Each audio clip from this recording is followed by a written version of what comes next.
Come in, come in. Don't be shy.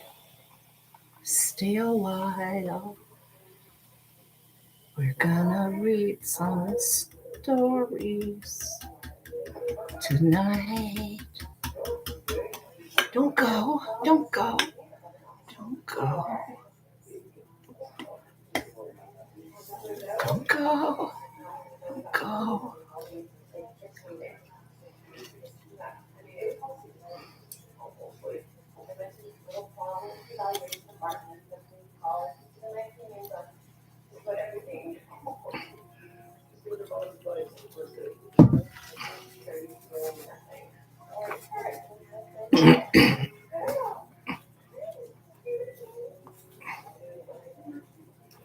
Hi, Laura Lynn. How are you?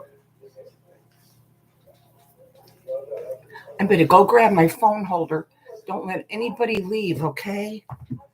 It's easy for me to read on there if I have the holder. Bring people in.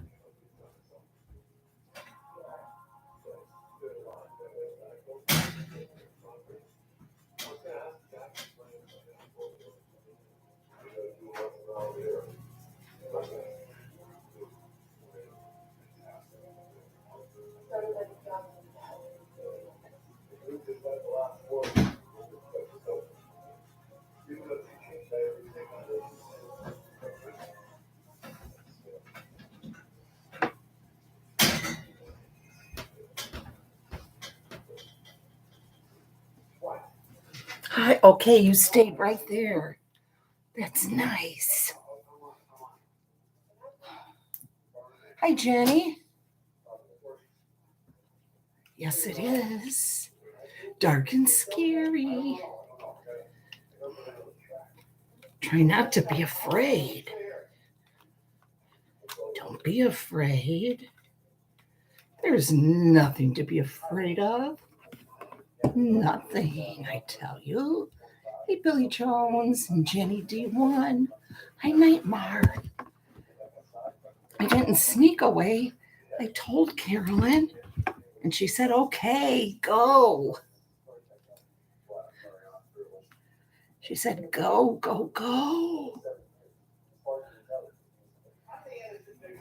So I'm going to get to our story. I'm not going to wait around.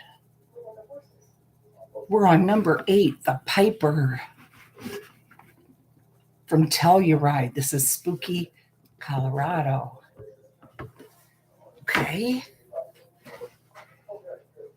Oh, they just went out. I tried to keep them on, and they went out all by themselves. Billy.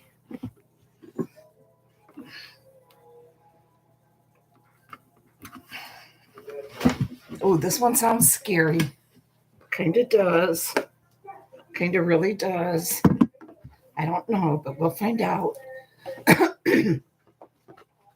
It's a terrible thing to lose one's last. Worse still, when a man has slaved in the mines for years to earn enough money to support her, he doesn't want to learn that his lass has thrown him over and married another man. Our wedding date had been set for April 1888, and now it would never happen. I never realized until the moment I read Marie's letter that a broken heart caused real physical pain. But the bolt of agony that ripped through my gut and tightened every muscle in my chest felt worse than the pain I had when I broke my leg in 2 places. Whoa, this broke. My holder broke. I knew it. Oh well. I have to do it without it. Okay.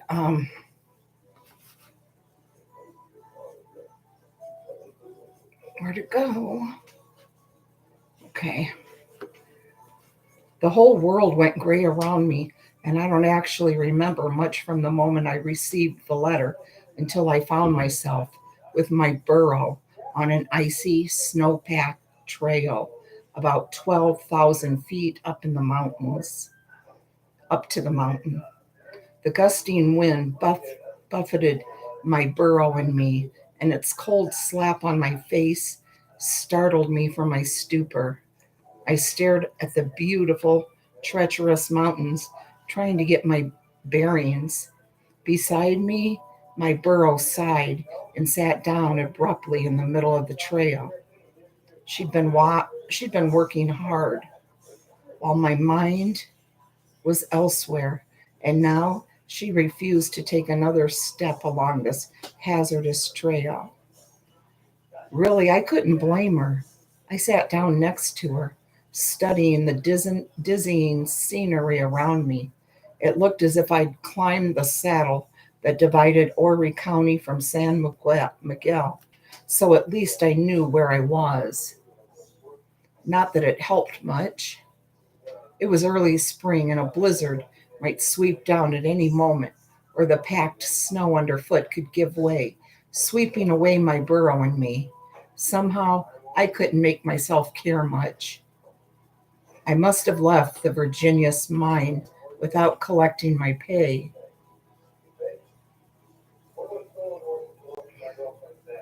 because when I rummaged around my saddlebags, all I found were some dried beef, beans, coffee, a little bread, and a few measly coins. I turned and looked back at the way I'd come.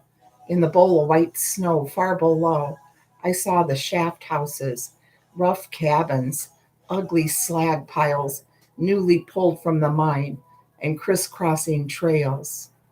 The sight tightened my heart as if being squeezed by a big fist. Again, the gray came down before my eyes. All that work for my lass, and she betrayed me. No, I wouldn't go back for my pay. I grabbed a hunk of bread from a saddlebag and sat down beside my burro again in the icy path. My nether regions would probably freeze, but that didn't seem to matter either. The sharp wind died away as I ate, leaving behind an eerie silence. I heard nothing but the occasional crackle of ice as it warmed in the sun and the steady breathing of my burro. It would probably be warmer if I sat on a rock outcropping. I mused in the uncanny silence, but couldn't be bothered. Another wave of gut-wrenching grief settled, ripped through me, and I gasped, doubling over in pain. I could see my lass's face so clearly. Oh, Marie. And that's when I heard the pipes. The sound startled me so much, I straightened up and then scrambled to my feet. Who on earth would be playing the bagpipes on top of a mountain trail? That was insane. Had he or she never heard of avalanches? Glancing around, I realized that the snowbanks around me looked secure. The pipes played on. Now I was curious. I followed the sound down the trail, slipping a little. Piper, show yourself, I called. No one answered. The tune was a rollicking ballad I remembered from my youth in Scotland, and my toes started tapping to the rhythm. I scrambled on and then remembered my burro and turned back. She'd risen to her feet and was lazily ambling back the way we'd come. Oh, no, you don't, I called, hurrying back to grab her. As I did, the piper's tune changed. Now it was coming from the rocks above us. I craned my neck, but I still couldn't see anyone. Where are you, Piper? I called again. A bark of laughter and another tune from yet a third location answered my call. This Piper moved fast. I scrambled about, trying to locate him as he played song after song. that I'd known in my childhood.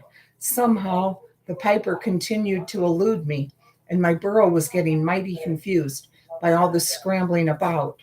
It was also getting late. If I wanted to make it down to San Miguel County before sunset, I was going to have to leave the Saddleback. Reluctantly, I headed down the trail with my burro. The skirling notes of the bagpipes faded away behind me. To my surprise, my mood was now one of elation, and I hummed the merry tune of the piper's last song as I walked.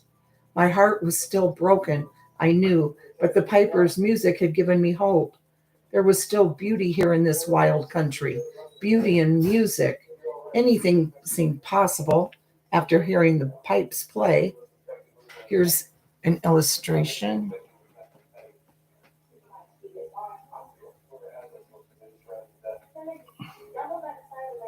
Hi, Nightmare. I don't know if I said hi.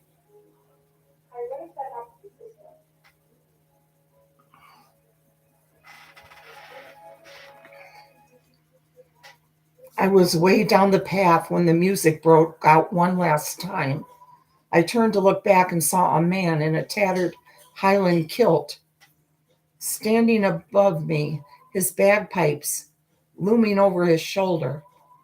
He grinned at me and I waved. He waved back and then disappeared into the light of the setting sun. Excuse me.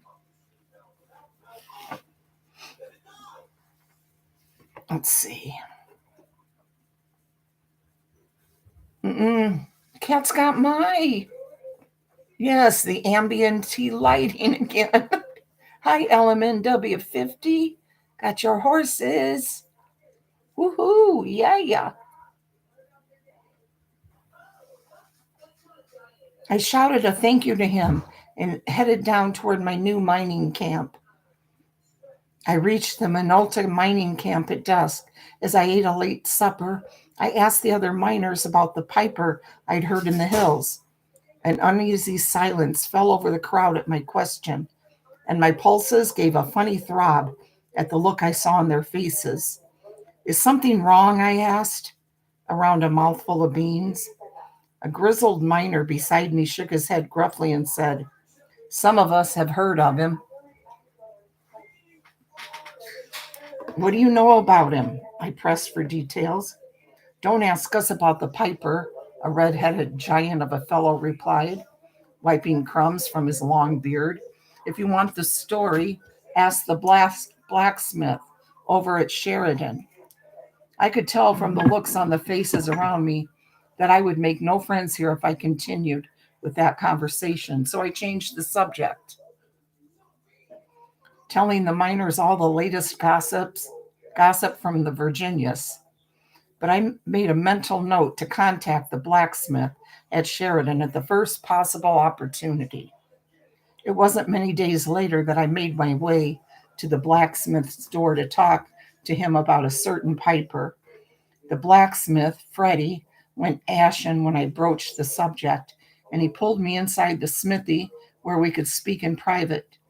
Don't you go talking about the piper, he said to me, his huge hands trembling as he laid down his hammer. That piper is dead, dead as spent shot, dead as a coffin nail. Dead, I repeated, shocked. Goosebumps covered my body, and a shudder of sheer ice crawled up my spine. That's impossible. It's true. I dug his body out of the snow with these hands 5 years ago, Freddie said. I sank down onto a bench, my head swimming as I took in his words. That laughing figure? Dead? The thought chilled me, but somehow it was the fact of his death that caused me pain, not the memory of his ghost. Everyone called him Scotty, Freddie said after a moment, taking up his hammer to work on a hot horseshoe. Excuse me. Okay, Kyle Scott, you enjoy eating your dinner.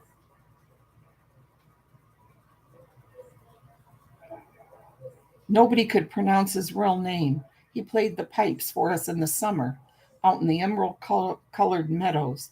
He said, reminded him a little of his homeland.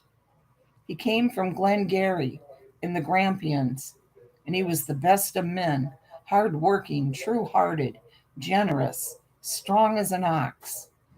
He worked the gold bug claim with the Byrne brothers and Jim Walsh. The gold bug wasn't too far from the Minolta mine, so everybody knew him. I think that's where you're from, right? You're from Scotland, I think, maybe. During the winter, he'd play the penny whistle, since those pipes of his didn't fit into the cabins. Sometimes we'd get all the men together, and the fellows would pull out their fiddles and harmonicas and tambourines. Scotty would play the penny whistle, and we'd sing and dance, clap and holler. Freddie's voice grew wistful as he recalled the impromptu dances of yesteryear. What happened? I asked. Avalanche, Freddie said. The snow ridge from the gold bug broke beneath its own weight and swept through the cabin where Scotty and James Burns were bunking down. I heard the rumble and booming thunder of the avalanche from here. Sorry, Mittens keeps walking right in front of me. Mittens, lay down. Please. Please. Go lay down.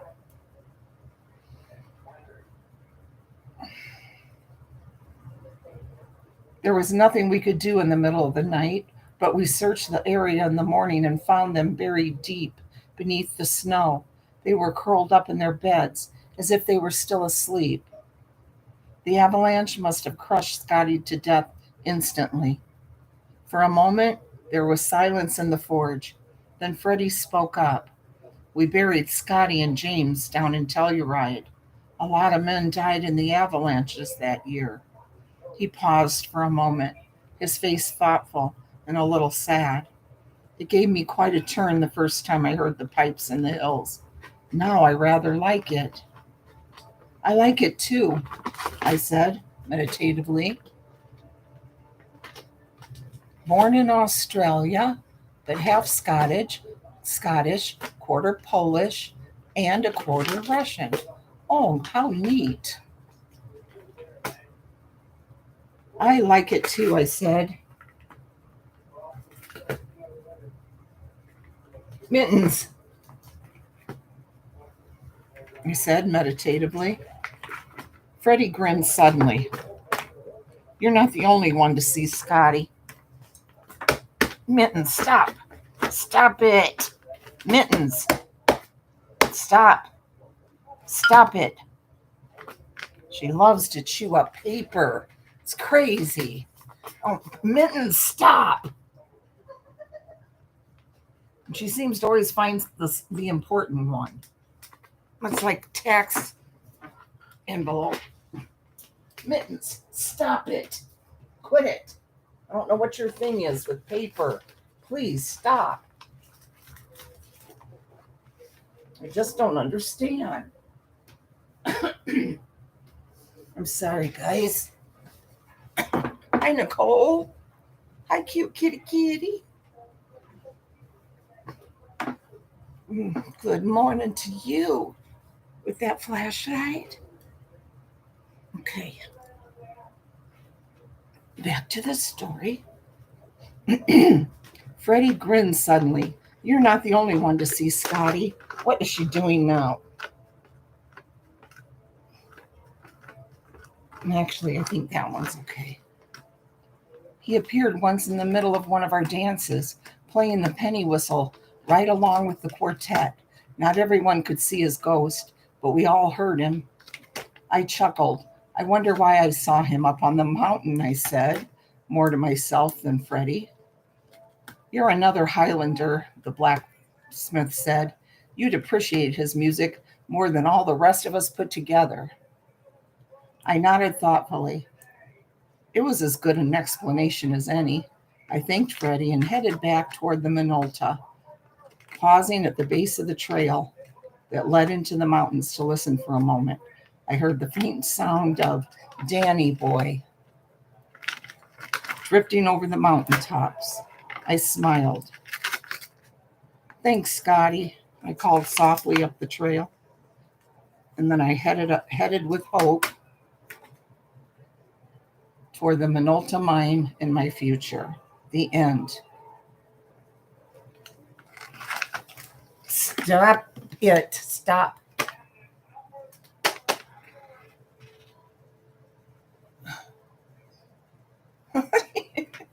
Sorry, guys. Number 9, The Man in the Derby Hat. Gone wild. This is out of Golden, Colorado.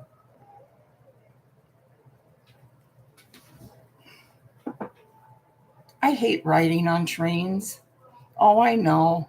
It's much faster than horse and buggy, but at least in a horse and buggy, you're out in the fresh air and don't have to deal with ash blowing into your eyes or the smell of coal smoke sticking to your clothing. And the way the train jounces you from side to side in not quite a rhythm, so you never get used to it, it makes me sick to my stomach. Hi, Larky. Hi, Kathy. Whoa, what happened? What did I do? That's weird. Somehow I turned the light with the mouse, turned it on. That is strange. I don't know how I did it. I accidentally hit the mouse and it lit up. My eldest son sent us a telegram early in the summer of 1883.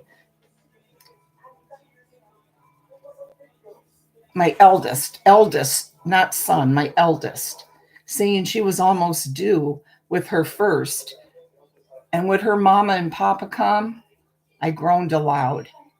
Not that I wasn't excited about our new grandchild, but our girl had gone west with her new husband a few years ago, and she was living in Golden, the Colorado territorial capital. That was a mighty long way from our home in New York. The thought of riding in a smelly train among all those strangers and feeling sick for several days did not appeal to me. But Carol was our only daughter, so we agreed to make the trip. Yeah, I hadn't either until I got this laptop, last October or something?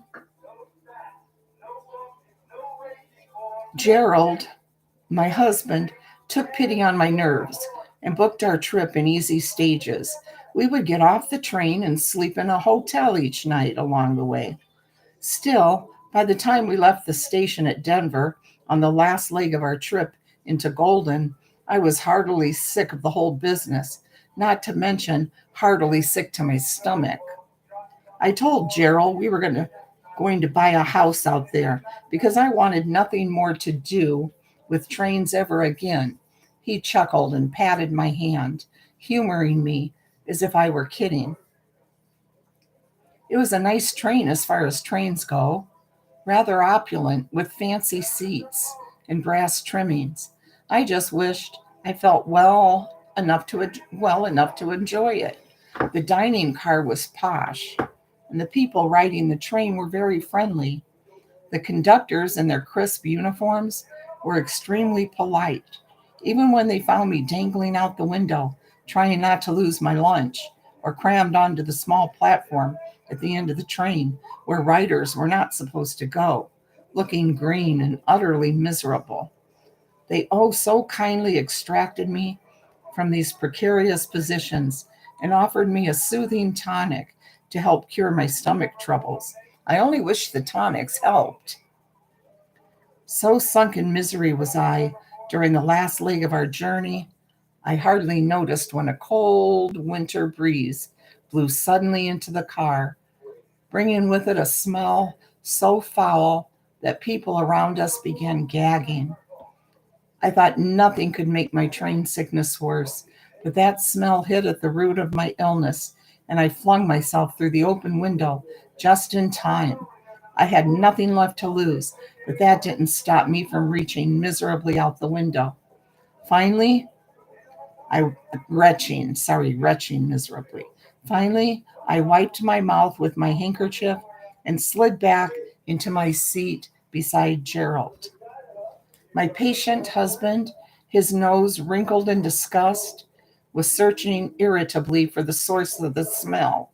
I knew that he ream me out the wanted to ream out the person who'd caused his already ill wife so much discomfort. I, meantime, was trying to cope with the sudden cold.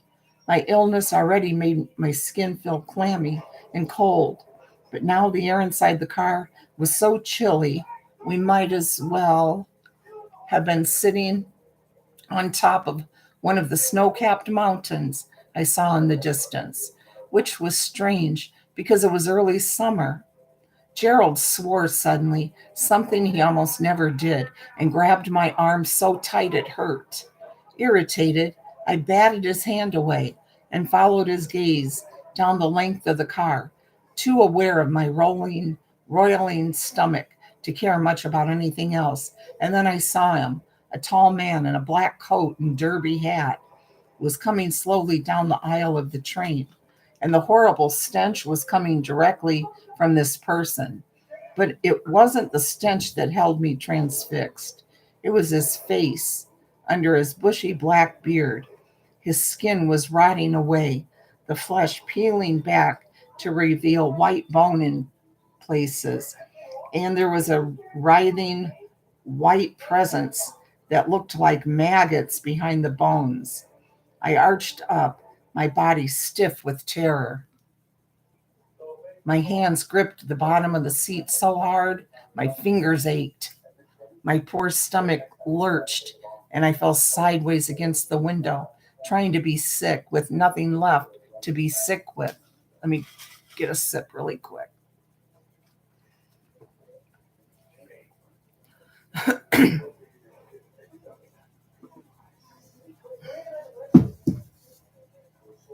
Across the aisle, a woman screamed. It echoed up and down the passenger car as people saw the rotting figure walk malevolently among us. I could feel his glare pass over my skin, burning it in the cold manner of frostbite. I also let out a shriek, fumbling for the rosary I kept in my handbag. My scream woke my husband from his daze. He suddenly leapt to his feet and confronted the phantom, shouting, "How dare you frighten my wife?" Then he too shrieked as the ghost walked right through his body. Gerald arched up as if in pain. Ooh, now that would be a little freaky, wouldn't it? Or would you guys not be afraid? I think you guys are all tough and wouldn't be afraid a bit. I found myself on my feet without thought of consequences. "Leave my husband alone," I roared, flailing my handbag at the rotting figure. The ghost turned to face me, and bits of his black beard fell off, revealing more rotting skin and bone. He gave me a grimace of sheer hatred. His teeth were so broken they formed razor sharp edges that cut gashes out of his rotting lips. The look of black malice in his glowing eyes sent me reeling backward as he lifted his arms and bidding dramatically at the lights in the passenger car. At his gesture, the lights broke and glass rained down upon me and the other screaming passengers. I flung both arms up to protect my head as shards pierced my clothes and cut my hands and neck. With a chilling laugh, the man in the derby hat vanished, leaving behind chaos and a stench that made the other passengers almost as ill as I was. Here's the illustration.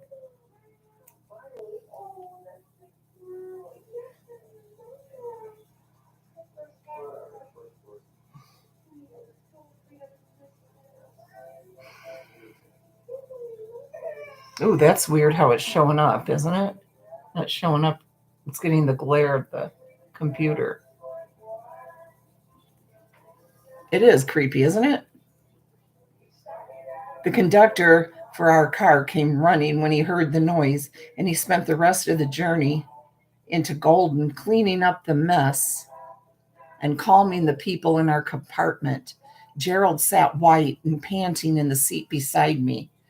The falling glass had cut his face. Blood was trickling down his forehead and across one cheek. He was lucky he hadn't lost an eye, but that was nothing to the inner wounds he had suffered when the ghost walked through him.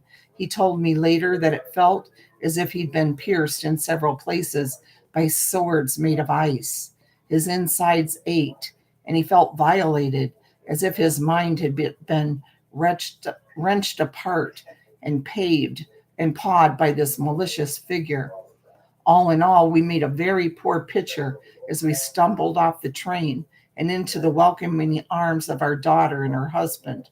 Carol exclaimed at the sight of my pale green complexion and almost fainted when she saw her father's ravaged face. Gerald muttered an explanation to our son in law as they packed us into their wagon and the railroad staff loaded up our trunks.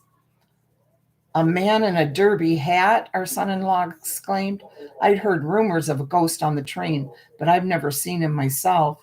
Apparently, the man wandered onto the tracks a couple of years back and was run down by a steam train. They never found his body, but the ghost still haunts the line. He's an evil, vicious man, I exclaimed, rearing out of my slumped position to pound the wagon seat with both fists. He rained glass down on us. Your poor father's face is all cut up. I'm never going on that train again as long as I live. And nothing they said would change my mind. Stop.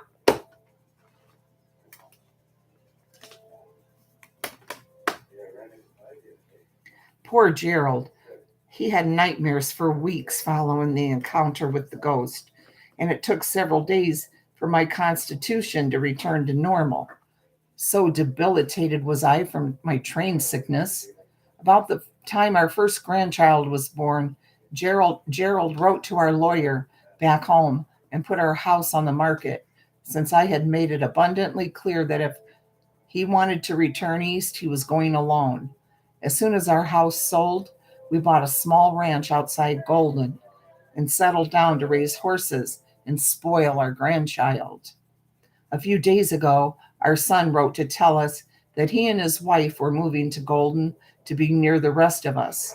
We were thrilled to get his letter, but I instantly wrote back and advised him to get off the train in Denver when they arrived and hire a carriage for the last leg of the journey to Golden.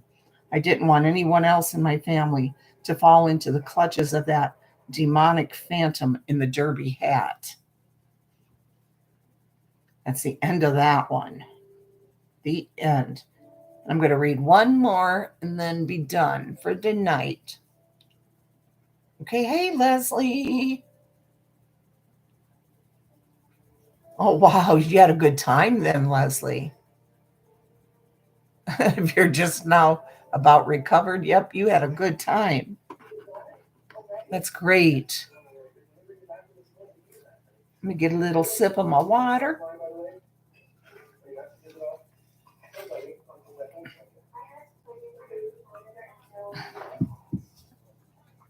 This one's called The White Lady out of Grand Junction, Colorado.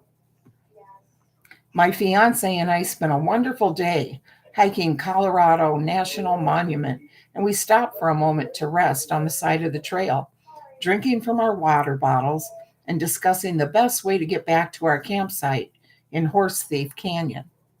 Massive walls of red rock soared magnificently above our heads, and the shadowy place where we sat was already growing cool as evening fell early on the canyon floor.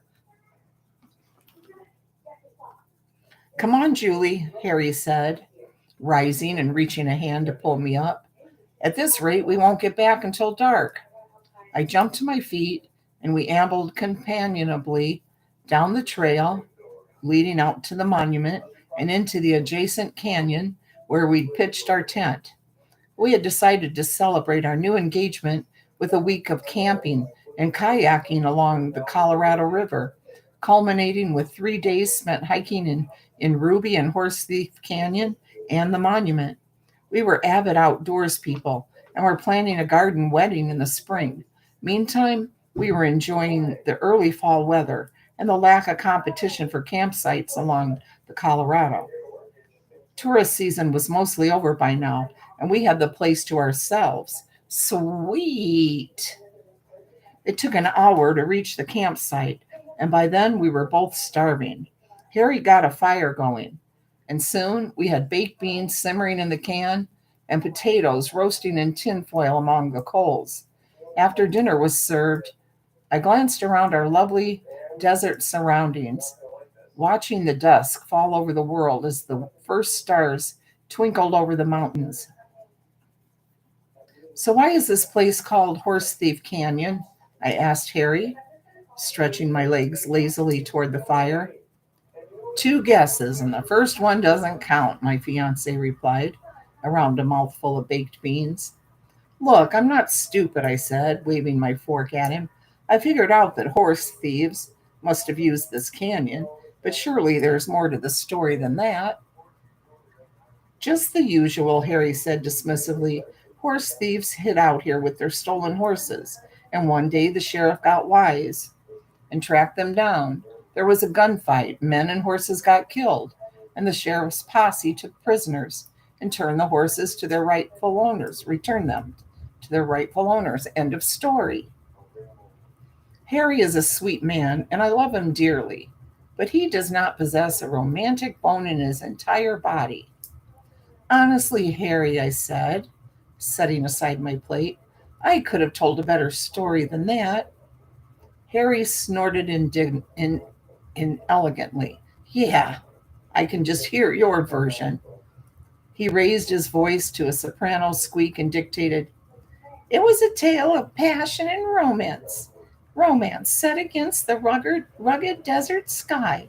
A man, his one true love, and the horse that stood between them. He waved his hands dramatically. I got the giggles and rolled a bit on the red rock that was my seat by the fire. You sound like one of those old films they made in the 40s, I choked. Get another sip.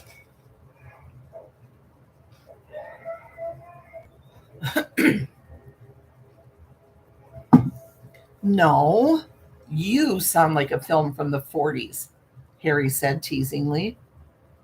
I was just imitating the way you sound when you tell a story. His voice broke off suddenly, and his cheeks went ashen in the firelight. He was staring over my shoulder, and a shudder passed through me. Whatever could have made that brave, practical fiance look like that? A rattlesnake? A cougar? I froze and then very cautiously peered over my shoulder. Darkness had settled over the canyon as we ate dinner. Normally, I would not have been able to see anything outside our circle of fire except the twinkling stars far above us. But now, a white light illuminated the red canyon walls around us. The light emanated from a woman wearing a long dress that might have been in style in the 1880s, but was severely out of date now. The white lady was walking restlessly across the canyon, heading toward the cliff on the far side. Her glowing boots were several inches above the ground. My mouth fell open in shock, and shivers of fear ran up my arms and legs. I could scarcely credit what I was seeing. It was a ghost. It could be nothing else. The look on the woman's face mixed fear with determination. She glanced from side to side, as if searching for someone. Her hair was tied up under a poke bonnet, but there were loose tendrils on either side of her worried face. They blew backward, as if she were caught in a windstorm, while her skirts flapped about as if caught in a gale. But there was no wind stirring on that warm September evening. That's sad, isn't it? Harry, I gasped, inching backward toward my fiance. The glowing figure seriously spooked me. It was so uncanny, so not of this world. I felt Harry grip my arms reassuringly, though his hands were cold and shaking against my bare skin. We watched speechlessly as the white lady crossed the canyon. She kept walking when she reached the cliff, and she disappeared into the red rock wall. Instantly, the canyon plunged into darkness, save for the flickering fire behind us. Oh, oh, I gave a shriek, more of shock than fear, and whirled to press my face against Harry's shoulder. He hugged me so tight it hurt, and I knew without a word passing between us that he was as shaken by the sight of the ghost as I was. Suddenly, he gave a gasp of surprise and called, "There she is again!" I turned around in his arms and looked where he pointed. The white lady had emerged from the end of the canyon and was walking along the banks of the Colorado River, still searching restlessly for someone or something. The river glowed in the alien white light that surrounded her, and I could see the ripples of the current as it flowed past the specter on its bank. The white lady looked up suddenly, glancing over at our campfire as if she truly saw us. Her face was crumpled with frustration and growing fear, as if the hope that had driven her to pace herself along this canyon was fading into despair. She suddenly covered her face with her hands and vanished with a small popping sound that echoed loudly among the cliffs. My whole body was shaking, and goosebumps were crawling along my arms and legs. "I want to go home right now," I said shrilly, clutching Harry's arms. "We can't kayak out of here at night, Julie," Harry said, his voice sounding far too calm for him to really be calm, if you get what I mean. "I'm not staying here with a ghost," I said, my voice rising on the last word until it was almost a shriek. I felt ashamed of myself, but my body was shaking so badly I could hardly stand. Harry was holding me upright, or I would have fallen. Here's the illustration.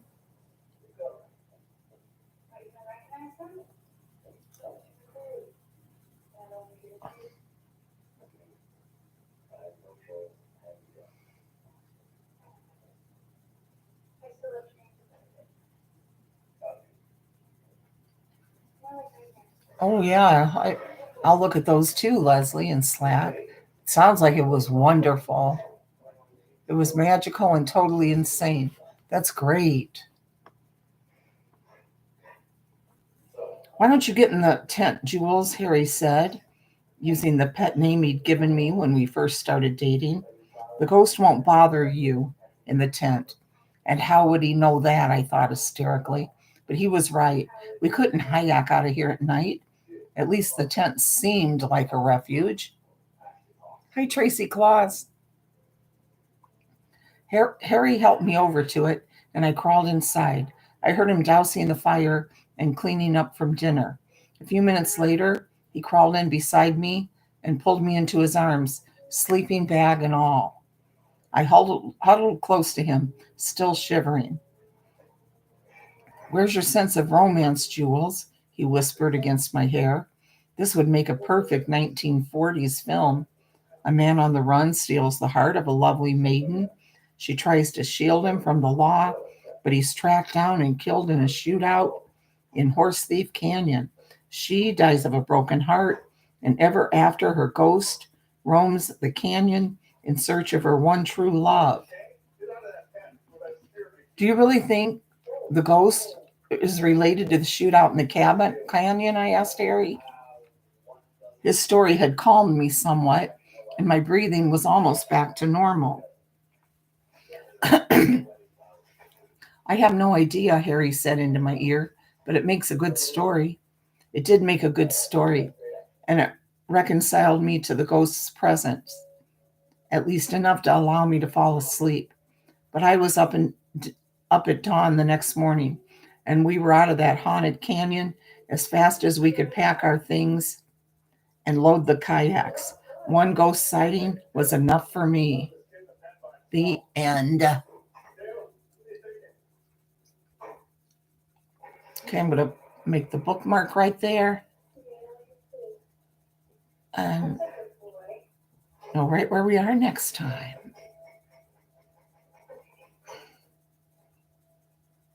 Thank you, guys.